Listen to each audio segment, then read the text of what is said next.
লোহিত সাগরে আবারও উত্তেজনা বাড়ছে।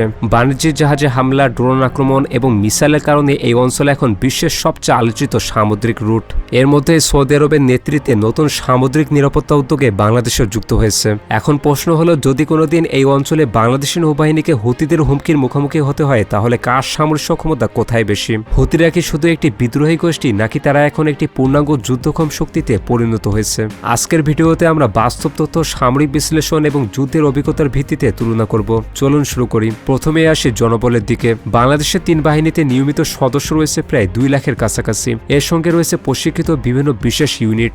অন্যদিকে হুতিরা কোনো নিয়মিত রাষ্ট্রীয় সেনাবাহিনী নয়, তবে তথ্য অনুযায়ী তাদের নিয়মিত যোদ্ধার সংখ্যা কয়েক হাজার থেকে 1 লাখেরও বেশি হতে পারে। তবে সঠিক সংখ্যা কেউ নিশ্চিত করে বলতে পারে না, কারণ যুদ্ধ চলাকালে তারা স্থানীয় গোত্র, স্বেচ্ছাসেবক এবং নতুন যোদ্ধাও যুক্ত করে। অর্থাৎ সংখ্যার দিক থেকে বাংলাদেশ এগিয়ে থাকলেও হুতিদের জনবল অনেক বেশি পরিবর্তনশীল। এবার স্থলবাহিনী। বাংলাদেশের হাতে রয়েছে আধুনিক ট্যাঙ্ক, সাজোয়াজান, আর্টিলারি, রকেট সিস্টেম এবং সুসংগঠিত পদাতিক বাহিনী। সবকিছুই একটি নিয়মিত সেনাবাহিনীর কাঠামোর মধ্যে পরিচালিত হয়। অন্যদিকে হুতিদের হাতে ইয়েমেনের যুদ্ধ থেকে দখল করা কিছু ট্যাঙ্ক, আর্টিলারি, সাজোয়াজান এবং রকেট সিস্টেম রয়েছে। বিশ্লেষকদের মতে হুতিদের সবচেয়ে বড় শক্তি মূলত ভারী অস্ত্র নয়, বরং পাহাড়ি এলাকায় ছোট ছোট ইউনিটে দ্রুত আঘাত আনা। এখন আসে এমন একটি বিষয় যেখানে তুলনাটা বেশ মজার: যুদ্ধের অভিজ্ঞতা। হুতিরা প্রায় 1 দশকেরও বেশি সময় ধরে যুদ্ধ করছে। সৌদি নেতৃত্বাধীন জোট, ইয়েমেনের সরকারি বাহিনী এবং বিভিন্ন সশস্ত্র গোষ্ঠীর বিরুদ্ধে তারা বাস্তব যুদ্ধের অভিজ্ঞতা অর্জন করেছে। তারা জানে কিভাবে সীমিত অস্ত্র দিয়েও শক্তিশালী প্রতিপক্ষকে দীর্ঘ সময় ব্যস্ত রাখা যায়। অন্যদিকে বাংলাদেশ দীর্ঘদিন ধরে জাতিসংঘ শান্তিরক্ষা মিশনে বিশ্বের অন্যতম সফল দেশ। বাংলাদেশের সেনারা আফ্রিকার বিভিন্ন দেশে কঠিন পরিবেশে দায়িত্ব পালন করেছেন। নিয়মিত মহড়া, শৃঙ্খলা এবং পেশাদার প্রশিক্ষণও তাদের বড় শক্তি। তাই গেরিলা যুদ্ধের অভিজ্ঞতায় হুতিরা এগিয়ে, কিন্তু নিয়মিত সেনা পরিচালনায় বাংলাদেশের সুবিধা বেশি। এবার দেখব ড্রোন সক্ষমতা কার কেমন। এই জায়গায় হুতিদের নাম এখন বিশ্বজুড়েই পরিচিত। তারা নজরদারি ড্রোনের পাশাপাশি আক্রমণাত্মক ড্রোনও ব্যবহার করছে। বিভিন্ন তথ্য অনুযায়ী তাদের অনেক ড্রোন ইরানি প্রযুক্তির উপর ভিত্তি করে তৈরি করা হয়েছে। এসব ড্রোন দিয়ে তারা সামরিক ঘাঁটি, তেল স্থাপনা এবং জাহাজকে লক্ষ্য করেছে। অন্যদিকে বাংলাদেশও ধীরে ধীরে ইউএভির সক্ষমতা বাড়াচ্ছে।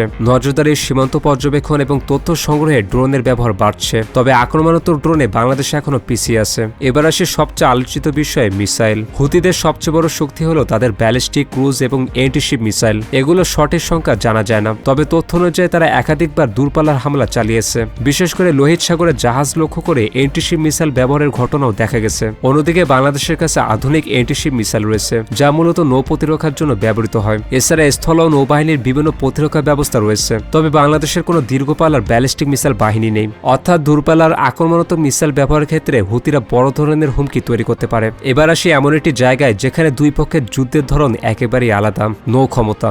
বাংলাদেশ একটি নিয়মিত নৌবাহিনী পরিচালনা করে। তাদের হাতে রয়েছে ফ্রিগেট, কর্ভেট, সাবমেরিন, পেট্রোল জাহাজ, মেরিটাইম এভিয়েশন এবং উপকূল জুড়ে নজরদারি ব্যবস্থা। অন্যদিকে হুতিদের কোনো নিয়মিত নৌবাহিনী নেই, কিন্তু তাই বলে তাদের হালকাভাবে নেওয়ার সুযোগও নেই। তারা দ্রুতগতির ছোট নৌকা, সমুদ্রে ভাসমান বিস্ফোরক, এন্টিশিপ মিসাইল এবং ড্রোন ব্যবহার করে বড় যুদ্ধজাহাজকেও ঝুঁকির মধ্যে ফেলতে পারে। এবার আকাশের কথা বলি। বাংলাদেশ বিমান বাহিনীর হাতে রয়েছে যুদ্ধ বিমান, পরিবহন বিমান, হেলিকপ্টার এবং প্রশিক্ষিত পাইলট। যুদ্ধক্ষেত্রে স্থল ও নৌবাহিনীকে আকাশ থেকে সহায়তা দেওয়ার সক্ষমতাও রয়েছে। অন্যদিকে হুতিদের নিজস্ব যুদ্ধ বিমান কার্যত নেই। তারা মূলত ড্রোন, ক্ষেপণাস্ত্র এবং স্থলভিত্তিক আকাশ প্রতিরক্ষা ব্যবস্থার উপর নির্ভর করে। এবার আসে আন্তর্জাতিক সমর্থনে। এখানে দুই পক্ষের সবচেয়ে বড় পার্থক্য দেখা যায়। বাংলাদেশ একটি স্বীকৃত রাষ্ট্র, জাতিসংঘ শান্তিরক্ষা মিশনে দীর্ঘ অভিজ্ঞতা রয়েছে, বিভিন্ন দেশের সঙ্গে সামরিক সহযোগিতা, প্রশিক্ষণ এবং মহড়াতে অংশ নেয়। অন্যদিকে হুতিরা একটি সশস্ত্র গোষ্ঠী। তাদের কিছু আঞ্চলিক সমর্থন রয়েছে, তবে তারা আন্তর্জাতিকভাবে একটি নিয়মিত রাষ্ট্রীয় সামরিক জোটের অংশ নয়। তাই দীর্ঘমেয়াদী সামরিক ও কূটনৈতিক সমর্থনের দিক থেকে বাংলাদেশের অবস্থান অনেক শক্তিশালী। তাহলে এই তুলনা থেকে সবচেয়ে বড় শিক্ষা কি?